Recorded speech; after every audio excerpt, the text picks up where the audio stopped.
In today's video, I want to really show you how you can start using AI like a member of your team, an employee of your company. It doesn't matter how big or small your company is.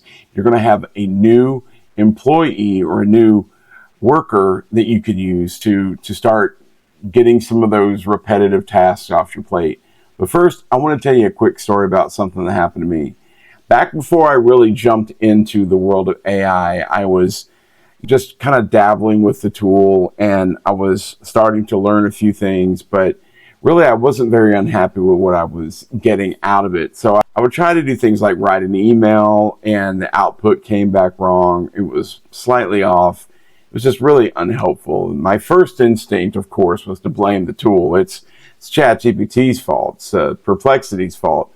Couldn't be my fault because I was a human. This stupid robot doesn't know what it's talking about. But in reality, I started really thinking about it, and I realized that the problem wasn't AI. It was the expectation that I had brought into this situation. And when I started out, I walked into assuming that AI would just know what I needed. It was so smart. It was filled with all the information from all around the world, all across the internet. So I just figured that it was going to be like a seasoned colleague that already pretty much had figured out everything, and all I had to do was just like say, hey, I want an email explaining X, Y, and Z, and it would just give it to me, and I'd be good to go. But then the frustration that I kept feeling over and over and over again forced me to really take a hard look at what I was doing. And then I started thinking about, if I were to bring on an intern into my company, what would that look like? Would I just expect them to know everything? Would I just expect them to be a seasoned professional? What if I was bringing somebody straight out of college that had never, ever worked in a real business setting before? They're not going to know how we communicate, the brand logos, the colors, the nomenclature, the things that we say. How do we begin emails? How do we sign out of the emails and the information contained inside of those emails? They wouldn't know all those little nuances that make being an employee of that company for a number of years would know. So then it really just kind of woke me up to the fact that I got to teach this AI program. It's an intern. And so I think if we're all being honest with ourselves, I think that a lot of people have this approach when they come to AI. We have this expectation that it's going to be a seasoned expert, that it already knows everything that our business needs, our business's voice, our goals, and that expectation almost always guarantees disappointment. So the intern metaphor works really well when you're starting to think about AI. So let's stop and think about when you started learning, or when you're starting to work with AI and starting to use more and more of these tools available to you. How are you looking into it? How are you thinking it through? What thoughts go through your mind? Are you just assuming that AI is going to know everything? Or are you going to train it, to teach it, just like you would an intern coming into your business? So here's some tactics that I want to give you so that you can start getting better responses, that you can start getting more confidence, and that you can walk away with a sense of accomplishment as opposed to disappointment.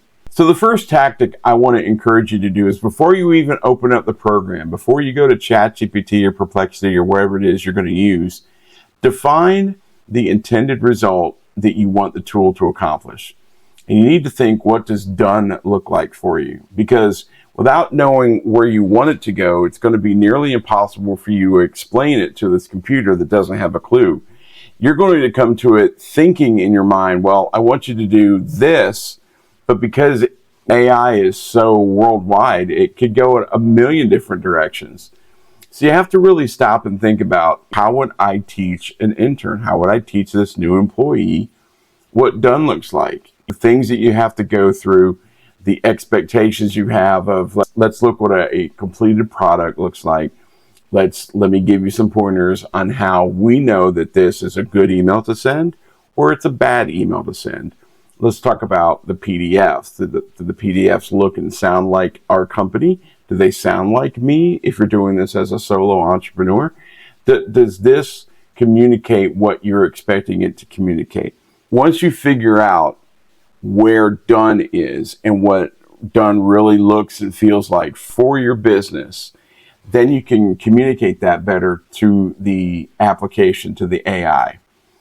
And the next tactic is to make sure that you give context by providing who the audience is, what you are trying to accomplish, any facts, any examples, or any source material that it should use, and most importantly, what it should avoid. Because the context here, when you're dealing with AI, is king. If you tell the AI all the things that you want it to do and how you want it to do it, who the email or PDF is for, what are the things that you want to have included in it, what are things that you don't want to have included in it, what are the things that it should really avoid in language, certain phrases, certain ways that it communicates. You definitely don't want to have M dashes inside of it because that's a sure giveaway that you're using AI. What are some of the facts? If you have examples of previous documents that you sent out that you can give it to get an understanding of what done looks like for this specific project. All those things help AI perform better and gives you a better end product. The third tactic that I would suggest is give clear instructions. Spell out the actual assignment in very plain language. Include details such as format, length, number of ideas or examples, style, required sections, and what not to include. And this is where we excel most as people over 40. We spent an entire lifetime and an entire career building up the vocabulary to be able to communicate better. If you're in a situation where you're trying to communicate something to someone, you're better equipped primarily than the typical 25-year-old because you have so much lived experience. You're able to communicate much more clearly. You're able to understand, these are the things I would probably not say. These are the things that I probably would say. So when you're spelling out the assignment for the AI, use that simple language and give it all the parameters, the details, format. Do you want this email to be a short 100-word email, or do you want it to be a little bit longer? Do you want it to be a very long PDF, multiple pages, or you only want it to fit on one 8.5 by 11 sheet of paper? Have examples. Again, this is a great way that you can quickly communicate and ensure that you're using all those communication skills that you've honed over a lifetime of working with other people. And then if there's specific things you want to avoid, you got to tell it to avoid those things, or else you're going to be disappointed with the end product because it might include something that you don't want it to. The fourth tactic is ask for a first draft, and this is not going to be the final answer. You want to treat the first response like it's an intern's first pass. You want to review it, you want to improve it, and you want to add more context so you get a better end product and put it back through again. Now, you don't have to put another whole prompt together, but when it kicks something out to you, that's when you can go through and say, hey, this is great. I really want this section here to be a little bit shorter, or I want this to be a little bit clearer. You can provide some of that extra context that might not have been at the forefront of your mind when you started the project. The GPT or the Perplexity or whatever starts learning a little bit more about you, so that you don't have to always do this. It's going to learn. So this first pass is a great way for you to keep teaching it.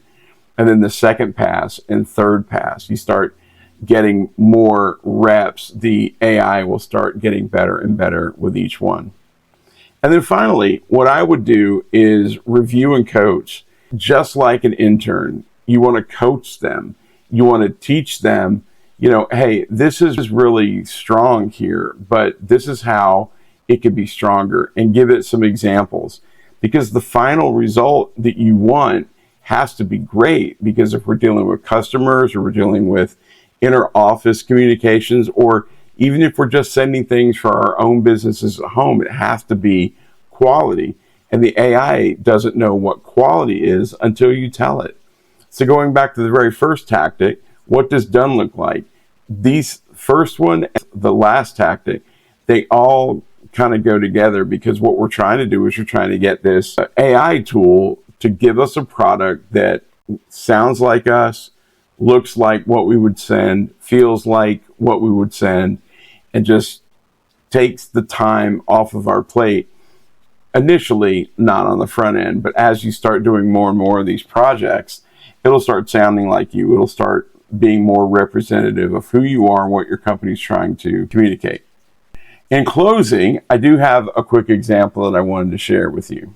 When I was first using AI, I made the mistake of putting a vague prompt in, and when it kicked out the first response, I kind of quickly read over it, thought it was fine, and then sent it to a lot of people.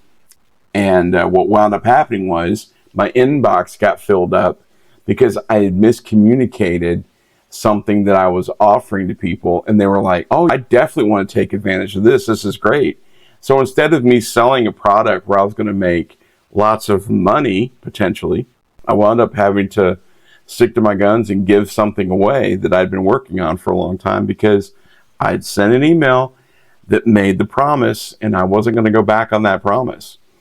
So guys, make sure when you're using your AIs to kick out content, make sure that you 100% sign off on it before you send it, post it, do whatever it is you're going to do with it. Don't be like me. Don't make the same mistakes I made. Use these 5 tactics, and as you do them, your AI is going to get smarter, and you're not going to have to do as much hand-holding. You're probably going to be able to give it one simple prompt, and it's going to give you something pretty good. In return, you only have to do a couple passes on it.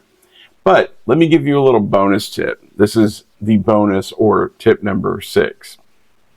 When you get to a point where you're happy with the way the email, PDF, whatever looks, tell your GPT to give you a master prompt. And when you get that master prompt, make sure that you tell it, leave space for any information that you might need to create this in the future. And then take that master prompt and save it somewhere.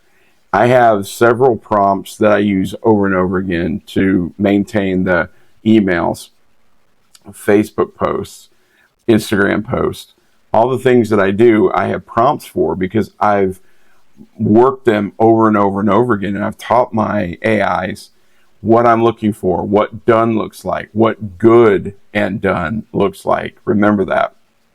So save yourself a bunch of prompts in what we call the prompt vault. And over time, you're going to find out that you're going to benefit from having all of these different prompts at your disposal much more quickly. So guys, I appreciate you taking the time to listen and learn from my mistakes. But the best thing that I would encourage you to do is to sign up for our newsletter at aiover40.net and to join our Facebook group. And we share a ton of information there to help you get from where you're at to really being better at AI. Just go to aiover40.net and you can find all of our links there. Have a great day. See you in the next video.